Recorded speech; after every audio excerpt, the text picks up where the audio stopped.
ఎంతమంది ఆయన స్వరమును వినలేక, ఆయన దర్శనములు చూడలేక మరి ఉన్నారు ప్రియులరా. వారందరినీ ఈ కార్యక్రమం ద్వారా దర్శించబోతూ ఉన్నాడు, మీతో మాట్లాడబోతూ ఉన్నాడు. హల్లెలూయా.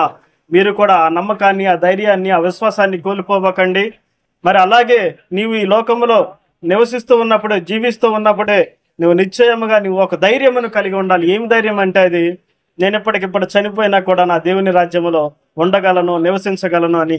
ఈ మాటనే ప్రభు మరి మీ ఎదుట పెట్టి మరి మాట్లాడుతూ ఉన్నాడు. మీరు కూడా ఆ విశ్వాసంలోకి, ఆ ధైర్యంలోకి, ఆ నమ్మకంలోకి నడిపించబడాలని. హల్లెలూయా. మరి మీరు కూడా ప్రార్థనలో ఏకీభవించండి.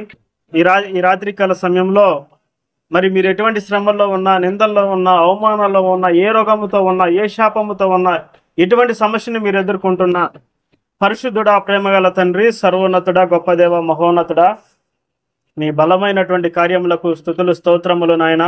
ఇదిగో ఈ కార్యక్రమం చూస్తున్న ప్రతి బిడ్డను ఆశీర్వదించండి తండ్రి. ఎంతమంది ఈ లోకములో జీవిస్తూ కూడా పాపములో ఉన్నారో, నీపై నమ్మకాన్ని, విశ్వాసాన్ని, ధైర్యమును కలిగలేరో ప్రభా, వారందరితో నీవు సూటిగా, తేటగా మాట్లాడిన విధానాన్ని బట్టి నీకు వందనములు, స్తుతులు, స్తోత్రములు నాయన. ఇదిగో ఈ కార్యక్రమం ద్వారా నీ బిడ్డలతో నీ మాట్లాడిన విధానాన్ని బట్టి నీకు వందనాలు.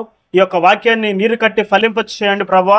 అనేకులు నాయన తండ్రి ఈ లోకములో జీవిస్తూ ఉండగానే ఏ విధంగా నువ్వు నన్ను దర్శించు ప్రభా, ఈ మాటను రాసే విధంగా నాకు సహాయమును దయచేసి